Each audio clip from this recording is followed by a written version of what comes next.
Hello students, now let us start with the new chapter, elimination reaction. Now here particularly in elimination reaction is the reaction which is take place in the saturated compounds. Now what happens in the saturated compounds when reacted with the base?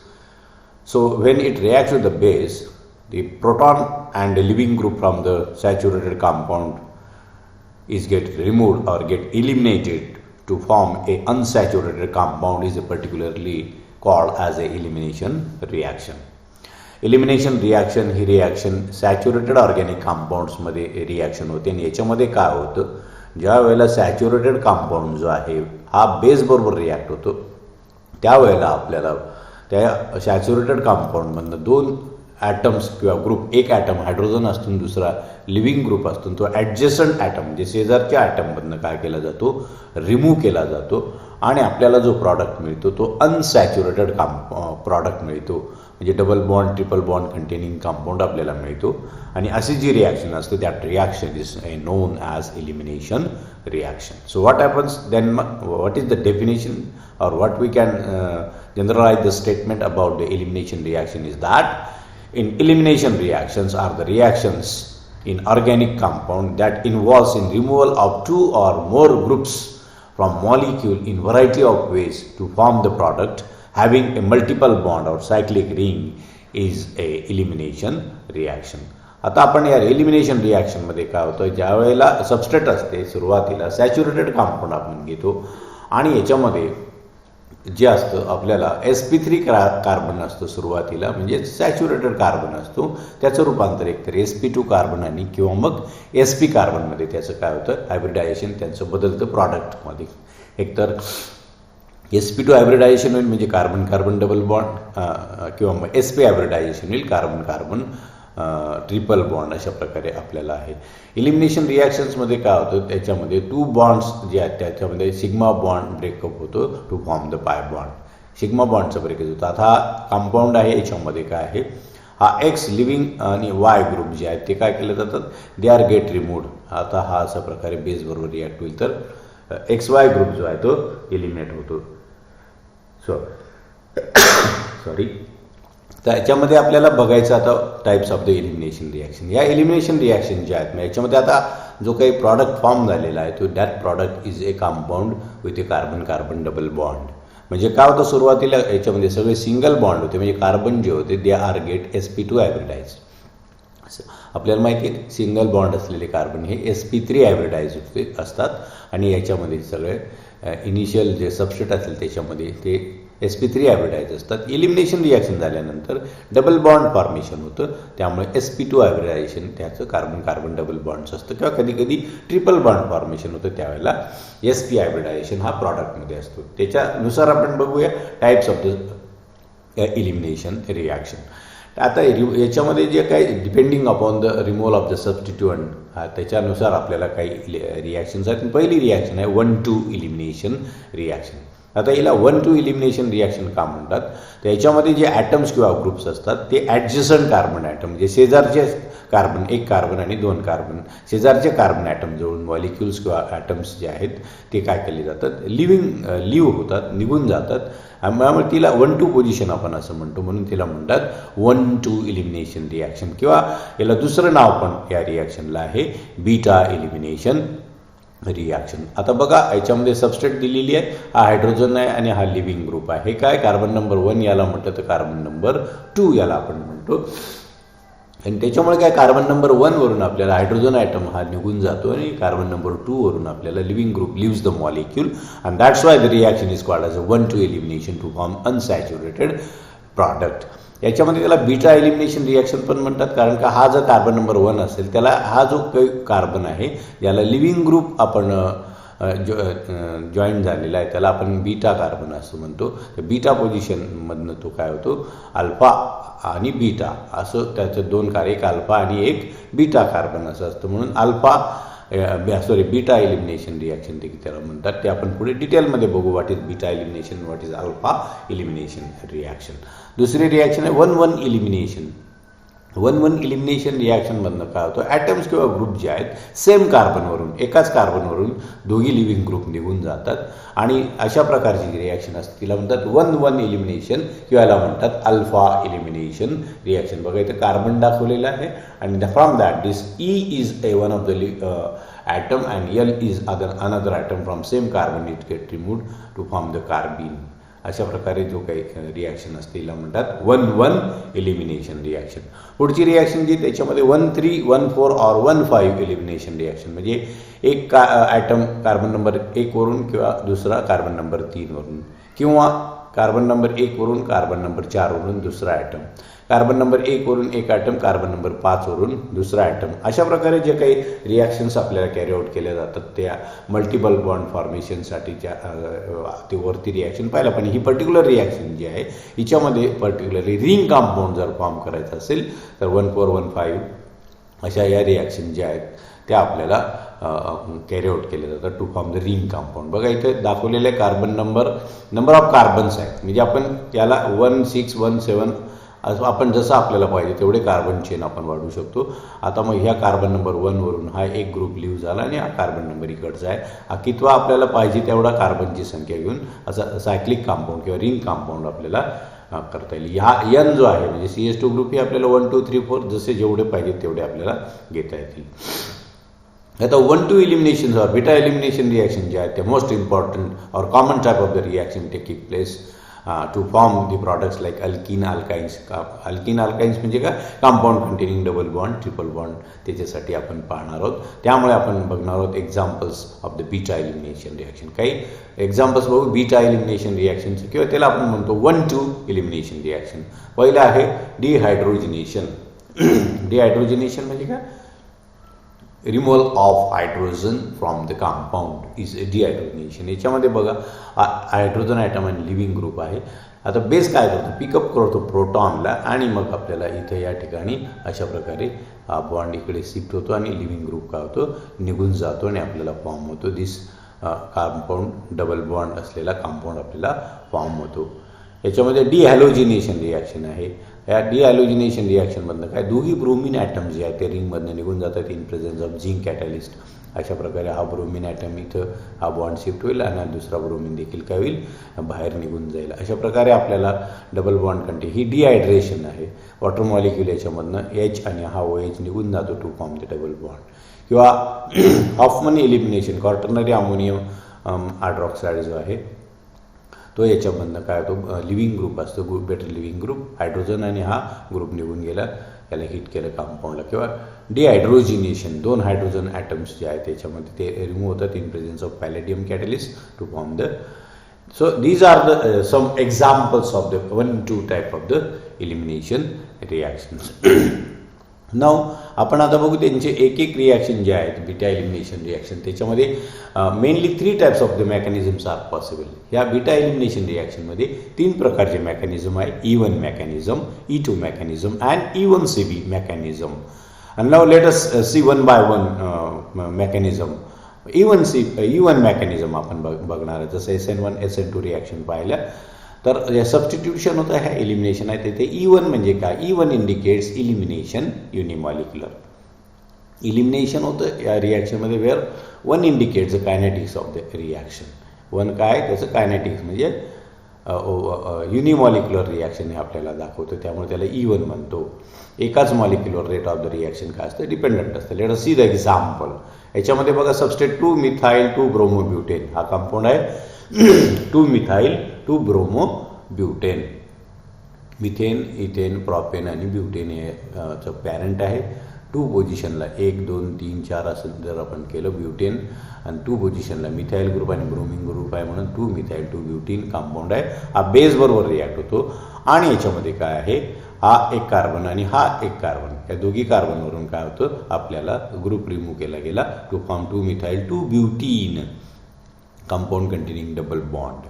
आता ही रिॲक्शनचं जर आपण पाहिलं याच्यामध्ये rate of the reaction जो आहे it depends only upon the substrate. ही जी काही सबस्टेट आहे याच्यावरती रेट डिपेंडंट आहे, मात्र जो बेस वापरतो त्याच्यावरती तो डिपेंड नाही. एकाच मॉलिक्युलवरती rate of the reaction depends. That's why it is a unimolecular reaction, E1 reaction, elimination unimolecular reaction. Rate of the reaction काय आहे, डिपेंड्स अपॉन दिस 2-मिथाइल 2-ब्रोमोब्युटेन जो आहे त्याच्यावरती डिपेंडंट आहे, कॉन्सन्ट्रेशनवरती. K1 is the rate constant. Hence this reaction is unimolecular reaction. अशा प्रकारे only substrate is involved in the slow and rate determining स्टेपमध्ये सबस्टेटच असते, त्यामुळे त्या रिॲक्शनला आपण म्हणतो युनिमॉलिक्युलर रिॲक्शन. याला सबस्टेटवरती कसं डिपेंडंट आहे मेकॅनिझममध्ये आपल्याला we will understand better how the reaction depends upon only the concentration of the substrate and not the concentration of the base. याच्यामध्ये ही जी आहे 2-मिथाइल 2-ब्रोमोब्युटेन जो आहे आता याच्यामध्ये बघा हे 2 स्टेपमध्ये रिॲक्शन आपल्याला होते. पहिल्या स्टेपमध्ये काय होतं, मग from this substrate there is a breakage of this CBr bond हेट्रोलायटिकली.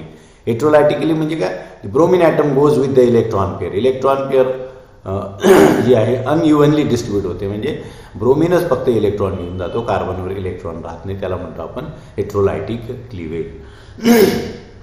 Sorry. आता आपल्याला कार्बनवरती जो आहे अशा प्रकारे this bromine group leaves the molecule to form this carbonium ion, and this carbonium ion is get stabilised by this 3 electron donating groups. आता हा carbonium ion किंवा carbocation formation ही आहे इंटरमिजिएट स्टेप, आणि it is a slow step. ही कशी असते, slow steps असते. ही स्लो आहे म्हणून हिला म्हणतात आपण रेट डिटरमायनिंग स्टेप. आणि नंतर मग दुसऱ्या ज्या वेळेला कार्बोनियम आयन फॉर्म होईल अँड सेकंड स्टेप, मग बेस काय करतो, देन बेस पिकअप्स प्रोटॉन आणि इलेक्ट्रॉन पेअर इथं शिफ्ट होते to form this carbon carbon. या ठिकाणी डबल बॉन्ड फॉर्म होतो सेकंड स्टेपमध्ये. मग बेस प्रोटॉन पिकअप करतो उरलेला दुसरा जो कार्बन ॲटम आहे, आणि त्यामुळे ही जी काय पिकअप करतो प्रोटॉन ही जे फास्टर स्टेप, हे फास्ट होतं, आणि दॅट्स वाय बेस जो आहे it is not involved in the rate determining step. आणि या रिॲक्शनला आपण म्हणतो मग बीटा इलिमिनेशन रिॲक्शन किंवा 1-2 इलिमिनेशन रिॲक्शन. आता ही जी काही रिॲक्शन आहे कायनेटिकली SN1 रिॲक्शन जशी होते, SN1 रिॲक्शनमध्ये आपल्याला आधी काय होत होतं, कार्बोकटायन फॉर्म होतो आणि मग नंतर न्यूक्लिओफाईल अटॅक करत होता, तो सबस्टिट्यूशन रिॲक्शन मिळत होती. सिमिलर वे इथं पण तीच रिॲक्शन कॅरीड आउट केली जाते, फक्त काय इथे इलिमिनेशन आहे, तिथे होतं substitution. The first step is a formation of common both आहे, त्याच्यामध्ये दोघांमध्ये आहे कार्बोकटायन फॉर्म होत होतं, आणि नंतर इथं काय आपल्याला बेस अटॅक करतो, प्रोटॉन पिकअप करतो, तिथे न्यूक्लिओफाईलचा आपल्याला अटॅक होत होता. So therefore this reaction is competitive. आता कॉम्पिटेटिव्ह रिॲक्शन आहे बिटवीन A1 आणि SN1 मध्ये आपल्याला असं दिसतं की E1 आणि SN1 reaction R competitive reaction आहेत त्या. आता बघू आपल्याला हे मेकॅनिझम आपल्याला अशा प्रकारे मिळतं. Late us see what is the support. याला काहीतरी सपोर्ट पाहिजे, म्हणून काय होतं, kinetics of the reaction is prove that it is a unimolecular reaction. It suggests that only substrate is involved in the slow and rate determining step. याचं kinetic study केल्यानंतर असं लक्षात आलं की सबस्ट्रेट फक्त काय आहे, स्लो स्टेप आहे, ही फक्त रेट डिटरमायनिंग स्टेपमध्ये इन्व्हॉल्ड आहे, आणि त्यामुळे रेट ऑफ द रिॲक्शन जे आहे ते स्लोअर स्टेपवर डिपेंडंट असतो, म्हणून एकाच मॉलिक्युलवर डिपेंडंट आहे. Better leaving group faster is the even reaction. जेवढा लिव्हिंग ग्रुप बेटर असेल तेवढी रिॲक्शन कशी असेल, फास्टर असेल. Therefore retrocyclic breaking of bond between carbon leaving group must be involved in the slow step. त्यामुळे त्याच्यामध्ये तोची इन्व्हॉल्वमेंट आहे. Even reaction is supported by weak bases. Therefore removal of proton by base and breaking of CH bond must be involved in fast step. आता weak base जरी असला तरी सुद्धा आपण प्रोटॉन रिमूव्ह करू शकतो. म्हणजे रिमूव्हल ऑफ CH किंवा ब्रेकिंग ऑफ CH बॉन्ड याचा अर्थ काय आहे, स्लो स्टेपमध्ये नाही, कारण वीक बेस असला तरी तो रिमूव्ह होतो, स्ट्रॉंग बेस असला तरी तो रिमूव्ह होतो, म्हणून त्याचा त्या रिॲक्शनच्या रेटवर काही फरक पडत नाही. आता बघू what are the factors which affect on the even mechanism किंवा इव्हन रिॲक्शनवरती कुठला फॅक्टर आपल्याला अफेक्ट करेल. ते इव्हनचा रेट जो आहे, तो रेट डिटरमायनिंग स्टेप. याच्यामध्ये काय, formation of the carbocation is the rate determining step या रिॲक्शनमध्ये आहे. म्हणजे कार्बोकटायन फॉर्म होतं, ती स्लोअर स्टेप आहे, म्हणून तिला रेट डिटरमायनिंग स्टेप म्हणतो. म्हणजे याचाच अर्थ आपल्याला काय आहे, the rate of the reaction depends upon the stability of that carbocation. तो कार्बोकटायन जेवढा जास्त स्टेबल असेल पहिल्या स्टेपमध्ये फॉर्म होणारा, तेवढं रेट ऑफ द रिॲक्शन आपल्याला काय असेल, फास्टर असेल. म्हणून पहिला जो फॅक्टर आहे स्टॅबिलिटी ऑफ रिझल्टंट कार्बोकटायन. मग आपल्याला माहिती कार्बोकटायनची स्टॅबिलिटी आपण पाहिलेली आहे. टर्शियरी कार्बोनियम आयन हा सगळ्यात जास्त स्टेबल असतो, देन सेकंडरी स्टेबल असतो प्रायमरीपेक्षा. दाखवलेले 3 प्रकारचे कार्बोकटायन इथं फॉर्म होऊ शकतात.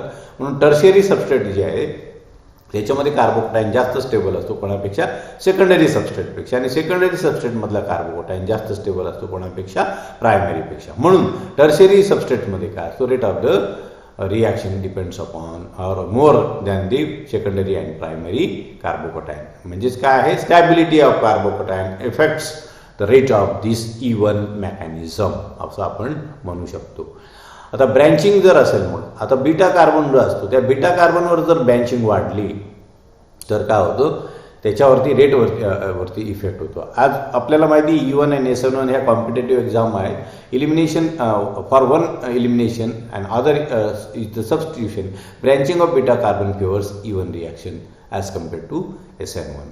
आता SN1 पण होऊ शकते किंवा SN2 होऊ शकते, पण याच्यामध्ये काय बीटा कार्बनवर जेवढी ब्रँचिंग वाढेल त्यावेळेला आपल्याला काय होईल, E1चा रेट वाढेल आणि SN1चा रेट काय होऊ शकतो, डिक्रीज होतो. Because crowding increases in the substrate, steric relief is obtain if carbonium undergoes elimination reaction. म्हणजे इथे ही सबस्ट्रेट दिलेली आहे बघा. या सबस्ट्रेटमध्ये हा बीटा कार्बन आहे, याला लिव्हिंग ग्रुप आहे अल्फा कार्बन आणि हा हायड्रोजन असलेला बीटा कार्बन आहे.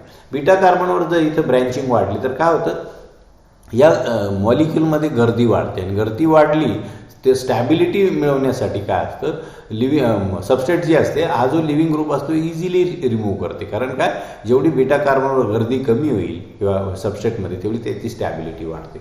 त्यामुळे या बीटा कार्बनला जेवढी ब्रँचिंग वाढेल तेवढं काय असतो, रेट ऑफ SN1 रिॲक्शन आपल्याला कसा असतो, कमी होतो आणि रेट ऑफ SN2. आता बघा इथं हा बीटा कार्बन आहे, बीटा कार्बनवर 2 हायड्रोजन आहेत, तर त्यावेळेला E1 म्हणजे इलिमिनेशनचा रेट 34% आहे आणि सबस्टिट्यूशनचा रेट काय 66. तुम्हाला सबस्टिट्यूशन का होतं तर तुम्हाला अजून याच्यामध्ये आपल्याला असं लक्षात येईल. आता बघा पहिल्या स्टेपमध्ये काय, leaving group leaves the molecule.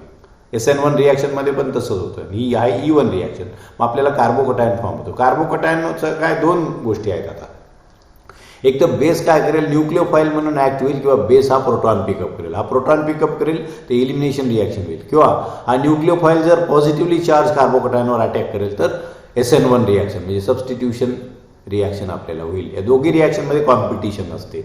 मग त्यामुळे या बीटा कार्बनवर गर्दी जेव्हा वाढते त्यावेळेला आपल्याला काय होतं, rate of the E1 mechanism जास्त असतो आणि जर गर्दी कमी झाली तर आपल्याला SN1 रिॲक्शन आपल्याला मिळते. म्हणून इथं दाखवलेलं आपल्याला खाली की इथं बघा, आता अशी जर सबस्ट्रेट असेल, बीटा कार्बनवर हायड्रोजन असतील, तरी rate of the E1 is only 34% but SN1 is 66%. म्हणजे अशा सबस्ट्रेटमध्ये मेजॉरिटी ऑफ प्रॉडक्ट काय देतो आपल्याला, सबस्टिट्यूशन रिॲक्शन देतो रादर इलिमिनेशन रिॲक्शन, कमी रेट आहे. आणि आता बघा इथं एक हायड्रोजन रिप्लेस करून CH3 प्लेस केला तर त्याचा रेट बदलला. कारण काय, बीटा कार्बनवर क्राउडिंग वाढली म्हणून त्याचा E1चा रेट वाढला, 62% झाला आणि SN1चा कसं झाला, कमी झाला. म्हणजेच काय आहे, डिक्राउडिंग ॲट और branching at beta carbon increases rate of E1 reaction over SN1 reaction. त्यामुळे तिथे रेट वाढतो. दुसरा त्याच्यामध्ये आपल्याला तिसरा फॅक्टर जो आहे, नेचर ऑफ सॉल्व्हंट. आता सॉल्व्हंट जे आहेत ते काय करतात, पोलर आणि नॉन पोलर सॉल्व्हंट आहेत. काही सॉल्व्हंट जे कार्बोकटायन फॉर्म होणार आहे रिॲक्शनमध्ये त्याला स्टॅबिलाइज करतात आणि काही सॉल्व्हंट त्याला स्टॅबिलाइज करत नाही. Hence polar solvent favours E1 reaction. ज्यांच्यामध्ये कार्बोकटायनची स्टॅबिलिटी वाढेल त्याच्यामध्ये E1चा रेट वाढतो. आता कारण काय आहे त्याच्यामध्ये बघू आपण, येतो वरती आपण रिॲक्शन कॅरी. आता त्याची स्टॅबिलिटी जेवढी जास्त असेल तेवढा E1चा रेट जास्त असेल. कारण हा कार्बोकटायन स्टॅबल म्हणजे काय, हा इलेक्ट्रॉन डोनेटिंग ग्रुप आहे, तर ते काय करतात, इलेक्ट्रॉन डोनेशन करतात म्हणजे या चार्जला इन्व्हॉल्व करतात, स्वतःकडे अट्रॅक्ट करून घेतात पॉझिटिव्ह चार्जला. त्यामुळे तो पॉझिटिव्ह चार्ज जो आहे तो ह्या क्लोरीन जो निघून गेला असतो ते ब्रोमिन पर्टिक्युलर रिॲक्शनमध्ये, या ब्रोमिनसाठी अवेलेबल होत नाही रियुनाईट होण्यासाठी. त्यामुळे काय होतं, आपल्याला रेट ऑफ E1 वाढतो. पण याची स्टॅबिलिटी कमी झाली तर positive charge remains on the carbon आणि त्यामुळे काय होतं, आपल्याला न्यूक्लिओफाईल जो आहे तो अटॅक करतो कोणावरती, कार्बोकटायनवरती. म्हणून त्यावेळेला SN1. पण सॉल्व्हंट स्टॅबिलायझिंग असेल म्हणजे पोलर सॉल्व्हंट काय करेल, या चार्जला इन्व्हॉल्व करून घेईल. पोलर सॉल्व्हंटमध्ये पॉझिटिव्ह H2O जर पोलर सॉल्व्हंट आहे तर याच्यावर काय करेल, हायड्रोजन डेटिव्ह बॉन्ड फॉर्म करतील, हायड्रोजन मॉलिक्यूल याच्याबरोबर असोसिएट होतील. मग पॉझिटिव्ह चार्ज जो आहे याच्यासाठी अवेलेबल होणार नाही अटॅक करण्यासाठी, म्हणून तो काय करेल, प्रोटॉन पिकअप करेल रादर अटॅकिंग ऑन दिस, म्हणून E1चा रेट काय होतो, वाढतो. अशा प्रकारे आपण त्याची स्टॅबिलिटी आहे सॉल्व्हंटवरती डिपेंडेंट असते. हा झाला आपल्याला E1 मेकॅनिझम. आता पुढचं मेकॅनिझम जाईल E2 मेकॅनिझम. E2 मेकॅनिझम म्हणजे काय, इलिमिनेशन बाय मॉलिक्युलर रिॲक्शन. ह्या रिॲक्शनमध्ये काय, बाय मॉलिक्युलर म्हणजे rate of the reaction depends upon the two molecules, दोन मॉलिक्युल्सवर त्याचा डिपेंडंट असतो. म्हणून ह्या दोन जो आहे तो it stands for the kinetic of the reaction आपल्याला दाखवतो. रेट ऑफ द रिॲक्शन कशावर डिपेंडंट आहे, इलिमिनेशन बाय मॉलिक्युलर. आता ही रिॲक्शन दिली आहे, 2 ब्रोमो प्रोपेन कंपाऊंड आहे. हा Na सोडियम मिथॉक्साईड बरोबर रिॲक्ट होतो, NaOMe. हा सोडियम मिथॉक्साईड जो आहे हा बेस आहे.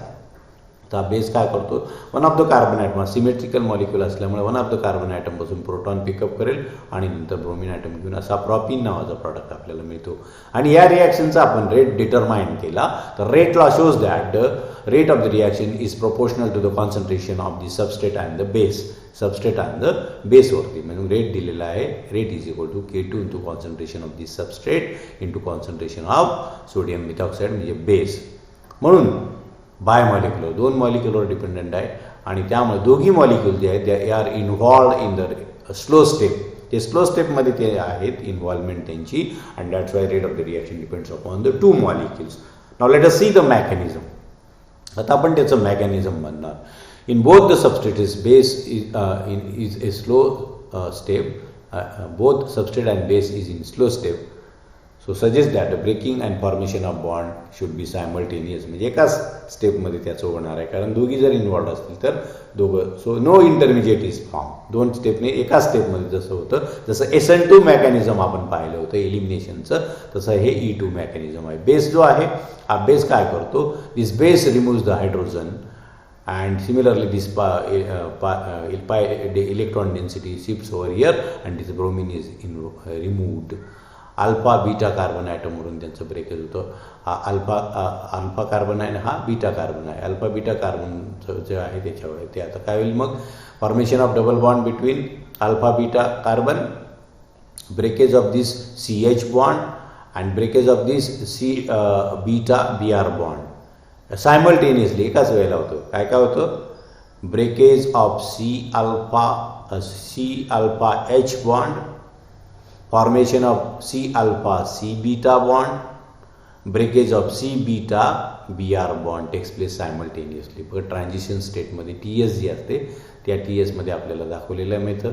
हा बॉन्ड जो आहे हा फॉर्म होईल, बेस त्याला प्रोटॉन पिकअप करेल, त्यावेळेला हा बॉन्ड ब्रेकेज व्हायला सुरुवात होते, त्याच वेळेला हा पाय बॉन्ड फॉर्म व्हायला सुरुवात होते, त्याच वेळेला CBR बॉन्ड ब्रेक व्हायला सुरुवात होते TSमध्ये आणि आपल्याला मग हा प्रॉडक्ट मिळतो. So it is a single step.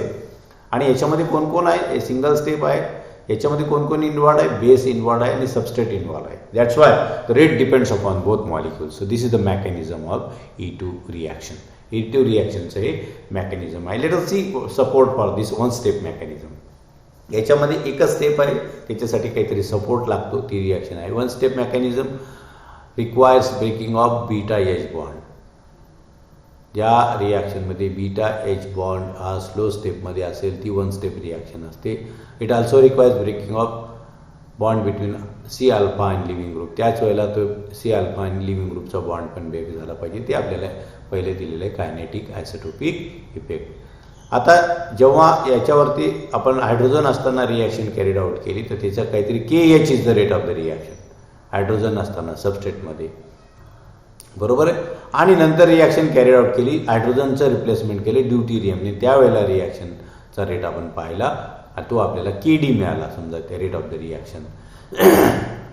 तर त्यावेळेला आपल्याला असं दिसतं की KHचा रेट जास्त असतो कोणापेक्षा, KD पेक्षा. म्हणजेच काय आहे, दोघींचा ड्यूटेरियम CH बॉन्ड असतानाचा रेट हा जास्त आहे CD बॉन्ड असताना. म्हणजेच CH bond breaking is involved in the rate determining step.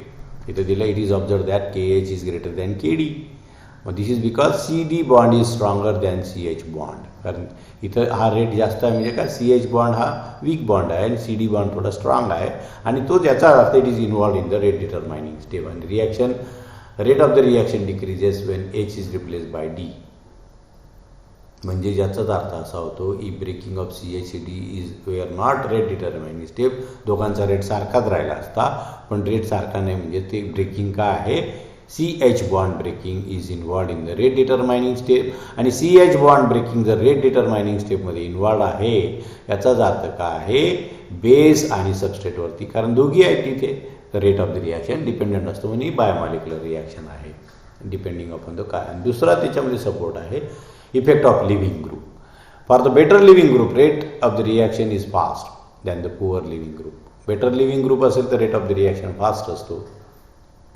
Thus, E2 reaction taking place, reaction breaking of bond between C alpha and living group are also involved in slow and rate determining step. म्हणजे चांगला living group rate fast म्हणजे हा bond breakage देखील काय आहे, involved आहे असं याच्यावरून दिसते. इथं बघा इथं रिॲक्शन आहे, क्लोरीन लिव्हिंग ग्रुप असतो तेव्हा रेट ऑफ द रिॲक्शन 1 आहे, कारण chlorine is not good living group, त्याची स्मॉलर साईज असल्यामुळे हा CF बॉन्ड हा स्ट्रॉंग बॉन्ड असतो. साईज वाढली क्लोरीनची थोडीशी त्यामुळे रेट वाढला, कारण हा पोलर बॉन्ड होता आणि क्लोरीन हा फ्लोरीनपेक्षा फास्ट रेटने रिमूव्ह होतो. म्हणजे C alpha living group bond breakage is involved in the rate डिटरमायनिंग. Br आला रेट अजून वाढला, I आला रेट अजून वाढला. म्हणजेच लिव्हिंग ग्रुप जर चांगला असेल, बेटर असेल तर रेट ऑफ रिॲक्शन वाढतो. म्हणजेच C alpha living group breakage देखील काय आहे, involved in the rate determining step असं याच्यावरून सिद्ध होतं. पुढचं आहे nature of the base. Base as the basic strength increases. आपण बेस वापरतोय प्रोटॉन रिमूव्ह करण्यासाठी, मग जेवढा बेस स्ट्रॉंगर असेल तेवढा रेट ऑफ द रिॲक्शन काय असेल, स्ट्रॉंगर असेल, कारण तेवढाच तो CH बॉन्ड जो आहे C beta H bond breakage जे आहे ते फास्टर रेटने होईल. त्यामुळे NH2 is the good stronger base than OR आणि OR is the stronger base than OH. ही त्यांची स्ट्रेंथ आहे म्हणून NH2 बेस असताना E2चा रेट फास्टर असतो कोणापेक्षा, OR पेक्षा. OR असताना रेट फास्टर असतो कोणापेक्षा, OH बेस असताना. म्हणजे नेचर ऑफ द बेसवर सुद्धा rate of the reaction dependent असतं. आणि आहे स्टिरिओ स्पेसिफिसिटी. E2 रिॲक्शन्स आहे ते हायली स्टिरिओ स्पेसिफिक आहेत. Stereochemically opposite reactant gives a stereochemically opposite product and it requires breaking and formation of bonds simultaneously in one concerned process. याच्यामध्ये ते anti product आणि leaving group जो आहे base जो आहे तो प्रोटॉन पिकअप करणार आहे आणि त्याच वेळेला लिव्हिंग ग्रुप निघून जाणार आहे. त्यामुळे या स्टिरिओकेमिकली स्पेसिफिक रिॲक्शन्स आपल्याला असतात. ते कसे आपल्याला पुन्हा अजून डिटेल पुढे येणारच आहे. नेचर ऑफ सॉल्व्हंट आहे. अप्रोटिक सॉल्व्हंट असेल, डायमिथिल फॉर्मॅमाइड किंवा DMSO are used, base is not solvated and base strength increases. Non polar solvent जर आपण वापरले DMF सारखे किंवा DMSO सारखे, ते नॉन पोलर सॉल्व्हंट काय आहे, त्यांचं सॉल्वेशन होत नाही. म्हणजे बेसवरती निगेटिव्ह चार्ज असतो आणि त्याचं सॉल्वेशन घडून आणत नाही. पण जर पोलर सॉल्व्हंट त्यावेळेला मात्र रेट ऑफ रिॲक्शन काय होईल, बेसवरचा चार्ज जर कुठे इन्व्हॉल्ड नसला तर तो फास्ट रेटने प्रोटॉन पिकअप करतो.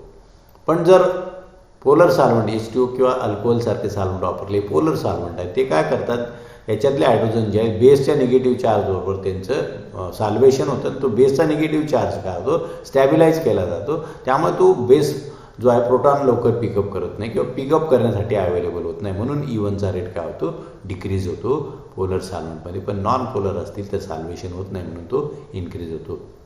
Therefore, aprotic polar solvent favours E2 reaction. मग हे जे काय अप्रोटिक का, यांच्यामध्ये जो प्रोटॉन असतो डायरेक्टली तो इलेक्ट्रोनिगेटिव्ह एलिमेंटला जॉईंट नसतो, त्याला अप्रोटिक सॉल्व्हंट असं आपण म्हणतो. म्हणून असे these are the 5 factors on which the rate of the E2 reaction dependent.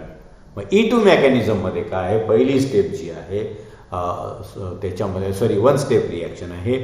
Base proton pickup करतो, म्हणजेच कार्बन हायड्रोजन बॉन्ड ब्रेकेज होतो. त्याच वेळेला कार्बन अल्फा कार्बन आणि beta carbon bond pi bond formation होतं आणि त्याच वेळेला C beta leaving group bond breakage होतं. 1 स्टेप प्रोसेस आपल्याला आहे. पुढचं मेकॅनिझम आहे E1CB मेकॅनिझम.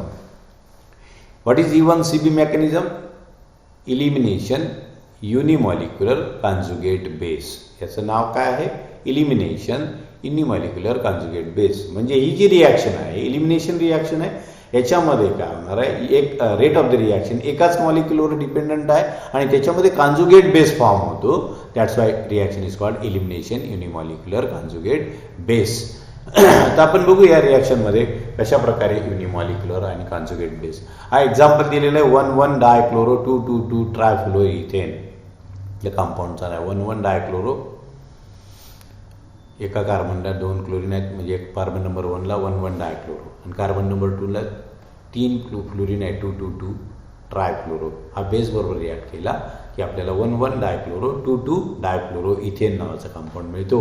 म्हणजेच एका कार्बनवरून आपल्याला काय होतं, इथे क्लोरीन ॲटम रिमूव्ह होणार आहे, हायड्रोजन रिमूव्ह होणार आहे आणि दुसऱ्यावरून क्लोरीन ॲटम आपल्याला रिमूव्ह होणार आहे. यांचा रेट ऑफ द रिॲक्शन जर पाहिला, directly proportional to the concentration of the substrate and concentration of base. आता बघा दिसताना आपल्याला काय दिसतंय, rate of the reaction is proportional to concentration of substrate and base biomolecular reaction. पण E1CB आपल्याला लिहिलेलं आहे, पण रिॲक्शन कशी सेकंड ऑर्डर आहे, का आहे ते आपण बघणार आहोत. But the mechanism is different to E2. E2 पेक्षा मात्र वेगळं मेकॅनिझम आहे. जसं E2 मध्ये 2वर डिपेंडंट आहे रिॲक्शनचा रेट 2 मॉलिक्युलवर, तसं इथं पण आहे, पण मेकॅनिझम कसं वेगळं आहे ते आपण बघूया. याच्यामध्ये मेकॅनिझममध्ये काय होतं पहिल्या स्टेपमध्ये. मग आता बघा इथे सगळे कार्बन्सवरती इलेक्ट्रॉन विड्रॉईंग ग्रुप आहेत. एक बेसिक गोष्ट लक्षात ठेवा, all the groups are electron withdrawing. आधी E2 मेकॅनिझममध्ये हायड्रोजन किंवा इतर ग्रुप होते, इथे इलेक्ट्रॉन विड्रॉईंग ग्रुप आहेत. पहिल्या स्टेपमध्ये काय होतं, मग दिस बेस जो आहे रिमूव्ज हायड्रोजन. हा बेस हायड्रोजन रिमूव्ह करतो. First step removal of beta hydrogen by base to form carbanion. Beta हायड्रोजनवरून प्रोटॉन रिमूव्ह केला, कार्बॅनियन. आता बघा बेसने प्रोटॉन रिमूव्ह केला, इथं कार्बोकटायनने कार्बॅनियन. इथं कार्बॅनियन का, इलेक्ट्रोलायटिक क्लीवेज होता, हायड्रोजन गेला, तो जातो पॉझिटिव्ह हायड्रोजन निघून, हा बेस निगेटिव्ह चार्ज याच्यावरती येतो आणि याला म्हणतात कार्बॅनियन किंवा याला म्हणतात कॉन्जुगेट बेस. कार्बॅनियन म्हणजेच काय, हा कॉन्जुगेट बेस फॉर्म होतो, म्हणून तिथे लिहिलेला आहे E1CB कॉन्जुगेट बेस. नंतर हा कॉन्जुगेट बेस जो आहे तो स्टॅबिलाइज केला जातो. इलेक्ट्रॉन विड्रॉईंग ग्रुप त्याच्यावर असल्यामुळे Cl. प्रोटॉन जो आहे इथे जो पॉझिटिव्ह चार्ज असला त्याला इलेक्ट्रॉन डोनेटिंग ग्रुप स्टॅबिलाइज करतात, पण निगेटिव्ह चार्ज आहे त्याला इलेक्ट्रॉन विड्रॉईंग ग्रुप काय करतात, स्टॅबिलाइज करतात. ही इलेक्ट्रॉन डेन्सिटी स्वतःकडे ओढतात. क्लोरीन ग्रुपची -I इफेक्ट आहे, इलेक्ट्रॉन विड्रॉईंग इफेक्ट आहे, त्यामुळे याचं इलेक्ट्रॉन विड्रॉ करतात, हा स्टॅबिलाइज होतं. तेवढं जेवढी याची स्टॅबिलिटी जास्त तेवढा रेट ऑफ द रिॲक्शन जास्त असतो. त्यामुळे याच्यामध्ये क्लोरीन ॲटम हा कॉन्जुगेट बेस फॉर्म करतो. आता दुसऱ्या स्टेपमध्ये काय होतं, मग this negative charge shift over here and leaving group leaves the molecule. दुसऱ्या स्टेपमध्ये मग लिव्हिंग ग्रुप निघून जातो आणि ही स्लोवर स्टेप आहे. पहिली स्टेप फास्ट आहे, रिमूव्हल ऑफ प्रोटॉन, आणि दुसरी स्टेप कशी आहे, स्लो आहे, आणि आपल्याला हा प्रॉडक्ट फॉर्म होतो. आता याच्यामध्ये काय, फक्त सबस्टेटच रेट डिटरमायनिंग स्टेपमध्ये इथे आपल्याला दिसतोय involved. That's why the reaction is unimolecular. E1CB त्याला आपण असं म्हणतो रिॲक्शनला. आता बघू त्याचं सपोर्ट काय मेकॅनिझमला. तर this reaction does not shows kinetic isotopic effect. म्हणजेच C हायड्रोजन बॉन्ड ब्रेकेज काही इन्व्हॉल्ड नाही, असं वरती आपण पाहिलेलं आहे. म्हणजेच काय होतं, hydrogen is replace by deuterium, there is no change in the reaction. KH/KD दोघांचा KH is equal to KD, दोघांचा रेट सारखाच आहे, ज्यावेळेला ड्यूटेरियम असेल त्यावेळेला आणि हायड्रोजन असेल त्यावेळेला. त्यामुळे काय, therefore breaking of CH bond should be a fast step. पहिली स्टेप काय, मग ही काय फास्ट स्टेप आहे याचा अर्थ, म्हणजे ती ना डेट डिटरमायनिंग नाही. आणि दुसरी स्टेप कशी आहे, स्लो स्टेप आहे. First step is reversible. First step कशी रिव्हर्सिबल आहे, जेव्हा बेस प्रोटॉन पिकअप करतो त्याच वेळेला निगेटिव्ह चार्ज जो आहे तो काय करतो, पुन्हा त्या प्रोटॉनवरती अटॅक करतो, बेसवरती असलेला, आणि आपल्याला प्रॉडक्ट पुन्हा रिव्हर्स प्रॉडक्ट मिळतो. ज्यावेळेला आपण हायड्रोजन ऐवजी ड्यूटेरियम जर टाकला तर रिव्हर्स रिॲक्शन, पुन्हा आपल्याला सबस्ट्रेट फॉर्मेशन होतं. म्हणजे ही काय रिॲक्शन आहे, रिव्हर्सिबल रिॲक्शन आहे. आणि कार्बन काय करतो, remove deuterium from the MEOD, पुन्हा तो बेसमधला ड्यूटेरियम पुन्हा ओढतो. रिव्हर्सिबल रिॲक्शन आहे. If the reaction takes place by E2 mechanism, E2 mechanism जर असेल, बायोमॉलिक्युलर जर रिॲक्शन असेल तर मात्र आपल्याला ड्यूटेरियमचं एक्सचेंज पॉसिबल नाही. म्हणून ही काय युनिमॉलिक्युलर रिॲक्शन आहे. सो रिक्वायरमेंट काय आहेत मग या E1CB मेकॅनिझमसाठी? Beta carbon should have electron withdrawing group. हा जो बीटा कार्बन असतो याच्यावर इलेक्ट्रॉन विथड्रॉइंग ग्रुप असले पाहिजेत, तरच हा चार्ज काय केला जातो, स्टॅबिलाइज केला जातो आणि ड्यूटेरियम एक्सचेंज होणार नाही. कारण हा चार्ज अवेलेबलच राहणार नाही, तो ड्यूटेरियम घेणार नाही. म्हणून त्याला काय लागतं, आपल्याला पहिलं त्याची रिक्वायरमेंट आहे बीटा कार्बनला इलेक्ट्रॉन विथड्रॉइंग ग्रुप असले पाहिजे. आणि त्यामुळे काय होतं, त्या बीटा कार्बनची ॲसिडिटी वाढते. ॲसिडिटी वाढली म्हणजे प्रोटॉन लवकर रिमूव्ह केला जातो. Therefore removal of beta H by base is very fast. आणि दुसरं काय, the negative charge on carbanion is stabilized by -I-Re5. हा जो निगेटिव्ह चार्ज फॉर्म होईल हा स्टेबल केला पाहिजे, तरच आपल्याला काय होतं, E1CB मेकॅनिझमचा रेट वाढतो किंवा रिॲक्शन त्याच्यामध्ये होते. सो आणि दुसरं त्याच्यामध्ये रिक्वायरमेंट काय, alpha carbon should have poor leaving group. Alpha carbon जो असेल त्याच्यावरती पुअर लिव्हिंग ग्रुप पाहिजे. अल्फा कार्बनवरती आता इथं का फ्लोरीन दाखवलेलं आहे, इथं fluorine is a leaving group आहे. मग fluorine is a weaker leaving group. Fluorine काही लवकर निघून जात नाही. असं असेल तर hence leaving group departs from alpha carbon in second step. आणि ती लिव्हिंग ग्रुप पुअर असल्यामुळे तो स्लोली निघून जातो, म्हणून ती रेट डिटरमायनिंग स्टेपसुद्धा असते. अशा प्रकारे हे आहे E1CB मेकॅनिझम. आता आपण बघू दोघी रिॲक्शन ज्या पाहिल्या, E1 versus E2. E1 elimination unimolecular, E2 elimination biomolecular reaction. या त्या E1 E2 रिॲक्शन्स आहे कायनेटिकली त्या काय डिफर्स फ्रॉम इच अदर. त्यांचं मेकॅनिझम आहे. Requirement of both reaction is different. दोघांचं रिक्वायरमेंट काय कसं आहे, डिफरंट आहे. बघू आपण त्यांच्या दोघांचं कंपॅरिझन आपण करू.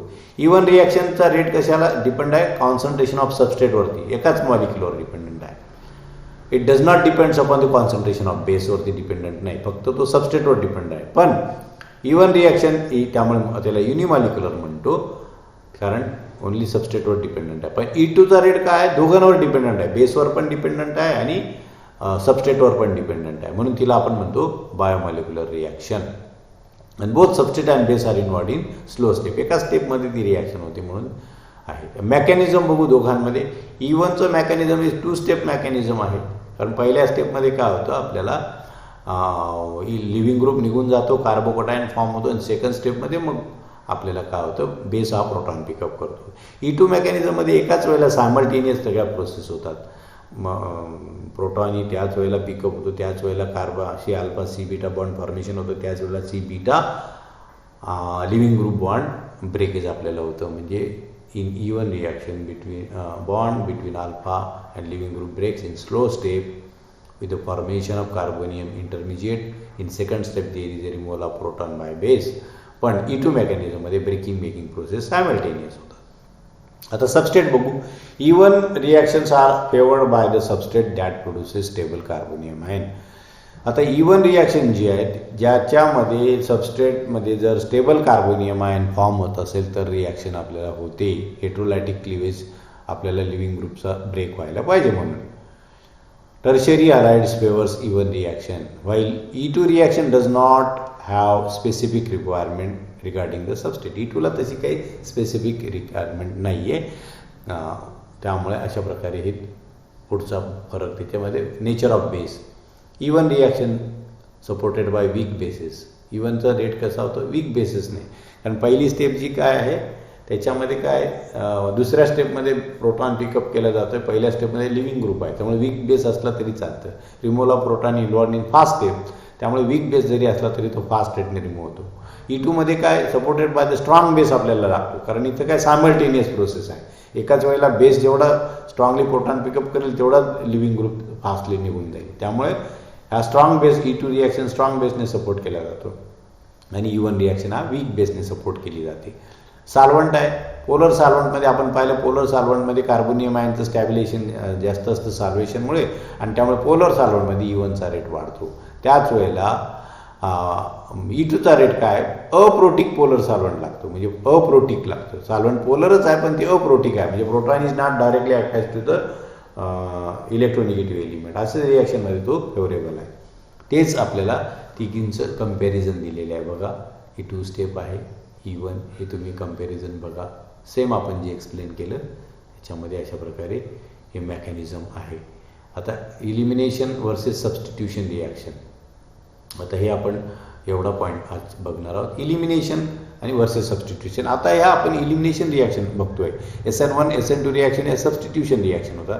त्यांच्यामध्ये दोघांमध्ये कॉम्पिटिशन असते, कारण ही होईल रिॲक्शन येते, ही होईल depending upon the substrate and the बेसवरती काय रिॲक्शनमध्ये डिपेंडंट आहे. Always there is a competition between elimination and substitution reaction because two reactions may be similarities आहे मेकॅनिझममध्ये.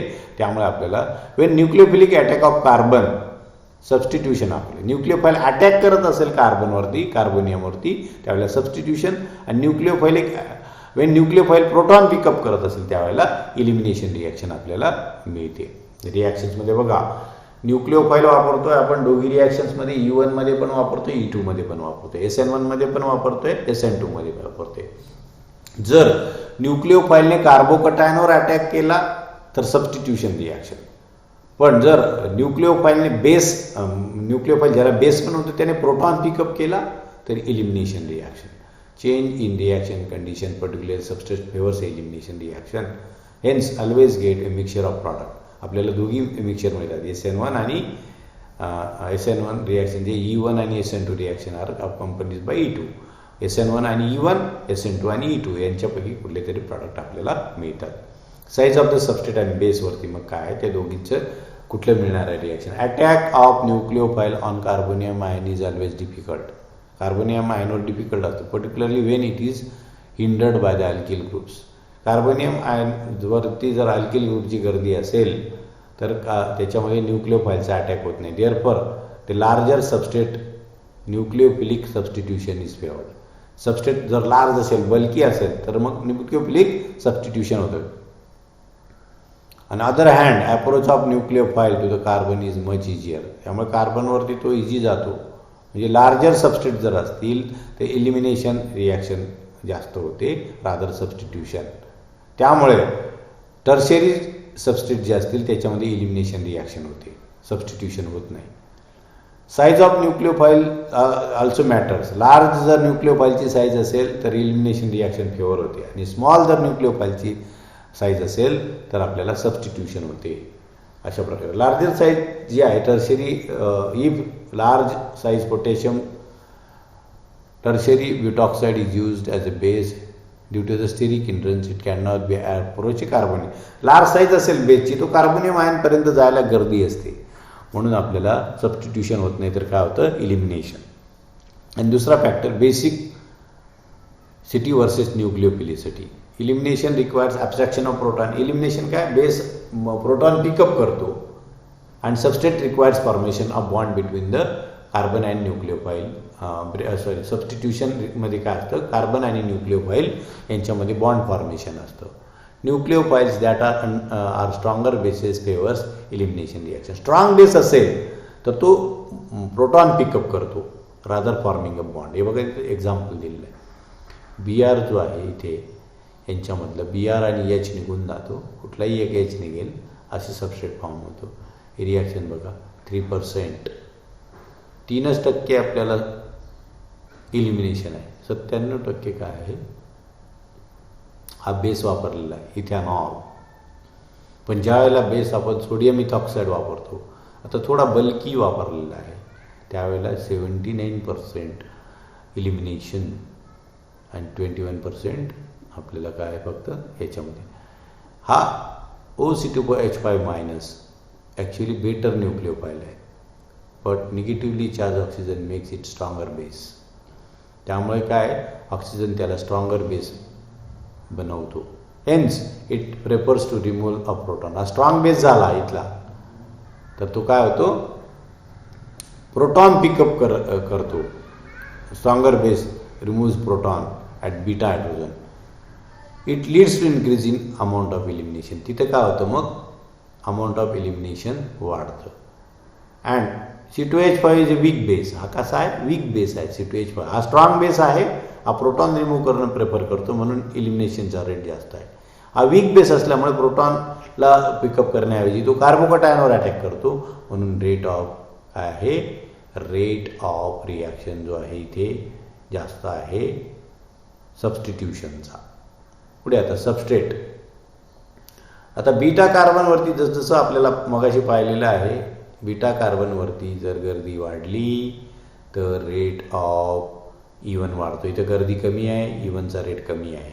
इथं गर्दी वाढली, इवनचा रेट वाढला. जसं मगाशी आपण सेम फॅक्टर्स आहेत ते पाहिलेले आहेत आपण. इथं बघा हे सबस्ट्रेट आहे, याच्यामध्ये 95% इलिमिनेशन आहे आणि 5% काय आहे सबस्टिट्यूशन. कारण ज्या वेळेला हा प्रोटॉन निघून जाईल, हा पॉझिटिव्ह चार्ज जो आहे हा जो स्टॅबिलाइज केला जातो इथे फिनिल रिंग असल्यामुळे, त्यामुळे तो पॉझिटिव्ह चार्ज जो आहे न्यूक्लिओफाईलच्या अटॅकसाठी अवेलेबल नाही, म्हणून इलिमिनेशन रिॲक्शन होते.